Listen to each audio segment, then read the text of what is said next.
60 రోజుల్లో మీతో ఇంగ్లీష్ అద్భుతంగా మాట్లాడిస్తాం. వెంటనే కాల్ చేసి జాయిన్ అవ్వండి.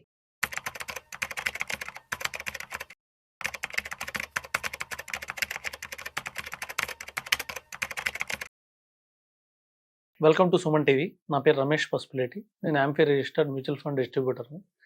సో చాలామంది మ్యూచువల్ ఫండ్లో ఇన్వెస్ట్ చేసి నాకు 10 crore కావాలి, 20 crores కావాలి, 30 crores కావాలని అంటుంటారు. సో వీటికి మనం యాక్చువల్గా రియాలిటీకి దగ్గరలో చూస్తే మనము 30 yearsలో 10 crores ఈజీగా రీచ్ కావచ్చు. 12% రేట్ ఆఫ్ రిటర్న్తో మనం ఎక్స్పెక్ట్ చేసినా కూడా మనం 30,000 ఎస్ఐపి ద్వారా మనం 10 crores రీచ్ కావచ్చు. కానీ ప్రాబ్లం ఏంటంటే చాలామంది 30 years ఉండట్లేదు.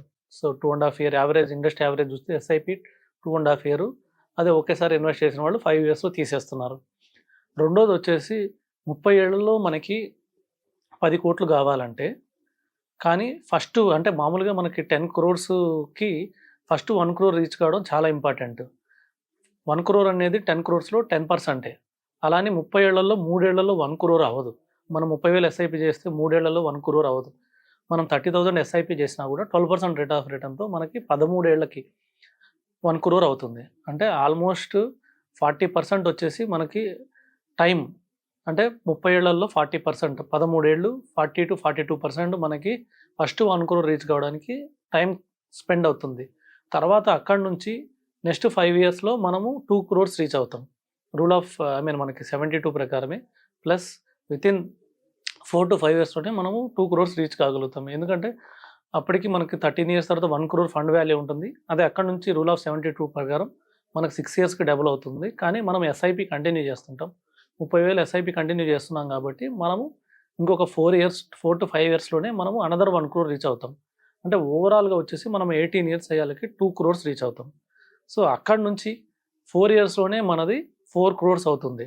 సో మోర్ దెన్ అక్కడ నుంచి నెక్స్ట్ 1 crore మనకి రీచ్ కావడానికి జస్ట్ 4 yearsలోనే రీచ్ అవుతాం. అంటే ఫస్ట్ 2 crores కావడానికి 18 years పట్టినా కూడా నెక్స్ట్ 1 crore రీచ్ కావడానికి 4 years, అంటే మనం 22 yearsలో 3 crore రీచ్ అవుతాం.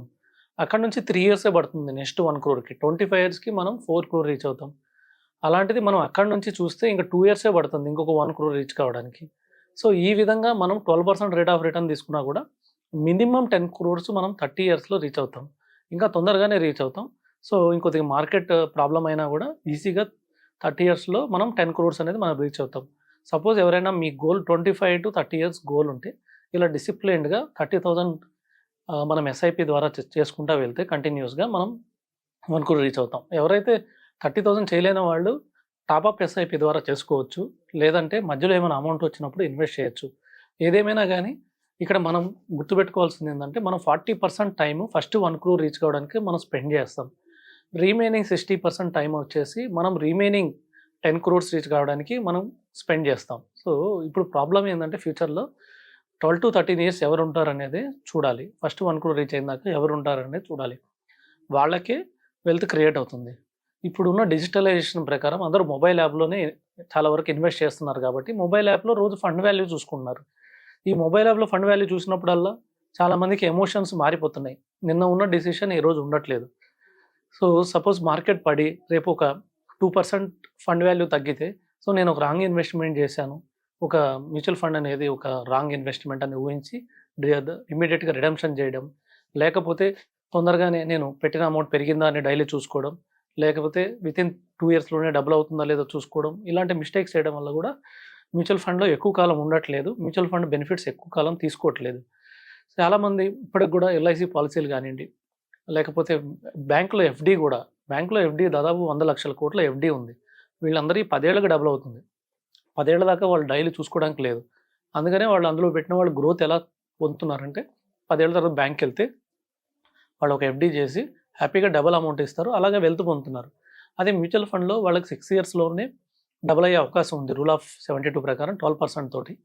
కానీ ప్రాబ్లం ఏంటంటే 6 years కూడా ఉండడానికి కూడా ఎక్కువ మంది ఇష్టపడట్లేదు. అందరూ ఎన్ఏవిలు చూసుకోవడం, లేకపోతే ఫండ్ వాల్యూలు చూసుకోవడం, ఈరోజు పెట్టి రేపు ఏమైందో చూసుకోవడం, రేపు ట్రంప్ ఏమన్నా అంటే మార్కెట్ పడగానే రేపు మొత్తం భూమి మొత్తం నాశనం అయిపోతుంది అని చెప్పేదను మొత్తం విత్డ్రా చేసేయడం, లేకపోతే మార్కెట్ 2% 3% పెరిగితే మళ్ళీ పెరిగిన గెయిన్స్ వెళ్ళిపోతాయని చెప్పేసి విత్డ్రా చేసేయడం. ఇలా చేయడం వల్ల వాళ్ళు వెల్త్ బిల్డ్ చేయలేకపోతున్నారు. వెల్త్ అనేది లాంగ్ టర్మ్లోనే బిల్డ్ అయ్యింది. ఇలాంటి షార్ట్ టర్మ్ ప్రాబ్లమ్స్ ఎప్పుడు ఉండే, ఏదో ఒక రోజు ఉండే. మొన్నటిదాకా మనకు తెలిసినట్టు ట్రంప్ వార్ జరిగింది, ట్రంప్ ట్రేడ్ వార్ జరిగింది, తర్వాత ఇండియా పాకిస్తాన్ వార్ జరిగింది. అది అయిపోయిన తర్వాత ఇప్పుడేదో కోవిడ్ అంటున్నారు, తర్వాత ఇంకోటి వస్తుంది, తర్వాత ఇంకోటి. ఇవి కంటిన్యూస్గా ఉండేవి మార్కెట్లో. ఇలాంటి భయాలు ఎప్పుడు ఉండేవి, కానీ దాని తర్వాత మార్కెట్ పెరుగుతూ వెళ్ళిపోతుంది. 2008 గ్లోబల్ క్రైసిస్ తర్వాత కూడా నెక్స్ట్ ఇయర్ మార్కెట్ 50% కన్నా ఎక్కువ రిటర్న్ ఇచ్చింది.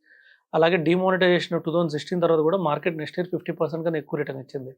అలాగే కోవిడ్లో 2020లో కోవిడ్ వచ్చిన తర్వాత కూడా నెక్స్ట్ ఇయర్ మార్కెట్ 50% కన్నా ఎక్కువ రిటర్న్ ఇచ్చింది. కానీ ఈ సిచ్యువేషన్స్లో ఎవరైతే ఎగ్జిట్ అయిపోయారో వాళ్ళు నెక్స్ట్ ఇయర్ రిటర్న్స్ని అందుకోలేకపోయారు. సో 50% 70% రిటర్న్స్ నెక్స్ట్ ఇయర్ వచ్చినప్పుడు అది నార్మల్ రిటర్న్ కాదు. ఎవరైనా ఆ టైంలో సపోజ్ 2020లో మార్కెట్ పడినప్పుడు పెడితే నెక్స్ట్ ఇయర్కి 50 to 70% పెరగడం అంటే, ఎవరైనా సపోజ్ ₹1,00,00,000 ఇన్వెస్ట్ చేస్తే నెక్స్ట్ ఇయర్కి 1,50,00,000 అయింది.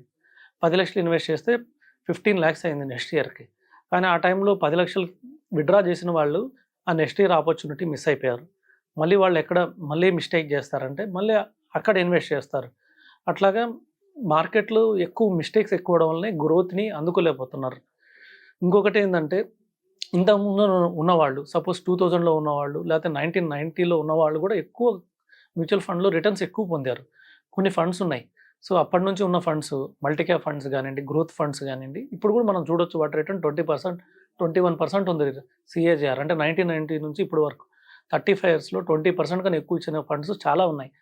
కానీ అప్పట్లో రిటర్న్ ఎక్కువ పొందేవాళ్ళు. ఎందుకంటే 1999లో లేకపోతే 1990లో పెట్టిన వాళ్ళకి ఏంటంటే ట్రాన్స్పరెన్సీ లేదు. వాళ్ళకి ఎన్ఏవీలు కూడా ఎంత ఉండేది తెలిసేది కాదు. అప్పట్లో ఏఎంసీలకు కూడా ల్యాండ్ ఫోన్లు కూడా సరిగా అందుబాటులో ఉండేవి కాదు. వాళ్ళు ఫైనాన్షియల్ ఎక్స్‌ప్రెస్ లేకపోతే ఎకనామిక్ టైమ్స్ ఇలాంటి వాటిలో ఎవ్రీ క్వార్టర్లీ ఎన్ఏవీస్ డిక్లేర్ చేసేవాళ్ళు.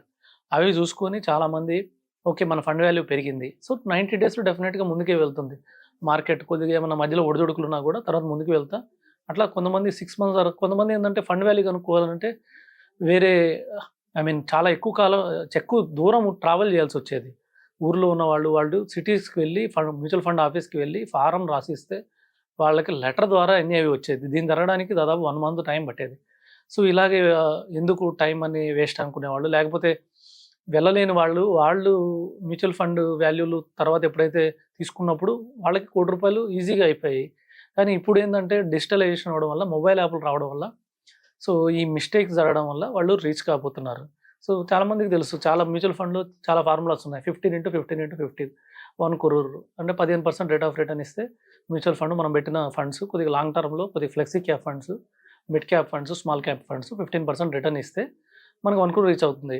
ఇది అందరికి కూడా తెలుసు. ఇప్పుడు అందరికీ తెలిసిపోయింది. కానీ 15 years ఎవరు ఉన్నారు? ఎంతమంది ఉంటున్నారు? 10లో ఒకరు ఇద్దరు కన్నా ఎక్కువ ఉండట్లేదు. ఇండస్ట్రీ యావరేజే 5 years ఉంది. సో ఇలాగ లాంగ్ టర్మ్లో గోల్ ఉన్నప్పుడే మ్యూచువల్ ఫండ్స్లో ఇన్వెస్ట్ చేయాలి. ఇదని కాదు, చాలామంది వేరే ఇన్వెస్ట్మెంట్స్ కూడా వెళ్ళచ్చు. మనం రియల్ ఎస్టేట్ చూసినా కూడా 10 yearsకి మనకు సపోజ్ 5 times అయింది అనుకుందాం. అదే ఆ 5 times వితిన్ 1 year అవుతుంది. ఎప్పుడు అవుతుంది మనకు తెలియదు. అది ఆ 10th year కూడా కావచ్చు. అక్కడ ఏమన్నా చుట్టుపక్కల ప్రాజెక్ట్ రావడం, ఆ ల్యాండ్కి మంచి విలువ రావడం, గవర్నమెంట్ సపోర్ట్ చేయడం, ఇలాంటి కొన్ని కారణాల వల్ల 5 times అయిపోతుంది. కానీ అప్పుడు దాకా వెయిట్ చేసిన వాళ్ళకే రిటర్న్ ఉంటుంది. అలాగే మ్యూచువల్ ఫండ్లో కూడా అంతే. కాకపోతే మ్యూచువల్ ఫండ్ రియల్ ఎస్టేట్ ఎలా ఉంటుందంటే మనకి ట్రాన్స్పరెన్సీ ఉండదు. అక్కడ రేట్ ఎంత ఉంటుందో మనకి ఇవన్నీ ఐడియా ఉండవు కాబట్టి మనం వెయిట్ చేస్తాం. కానీ మ్యూచువల్ ఫండ్లో మనకి డైలీ అప్డేట్ అవుతుంది కాబట్టి ఎక్కువ ఎమోషన్స్ అవుతున్నారు. చాలామంది దీనికోసమనే మ్యూచువల్ ఫండ్ కంపల్సరీగా యాప్లో చూడకుండా లాంగ్ టర్మ్లో మీరు ఇన్వెస్ట్ చేస్తే డెఫినెట్గా మీకు కావాల్సిన గోల్స్ అన్ని రీచ్ కావచ్చు. Thank you.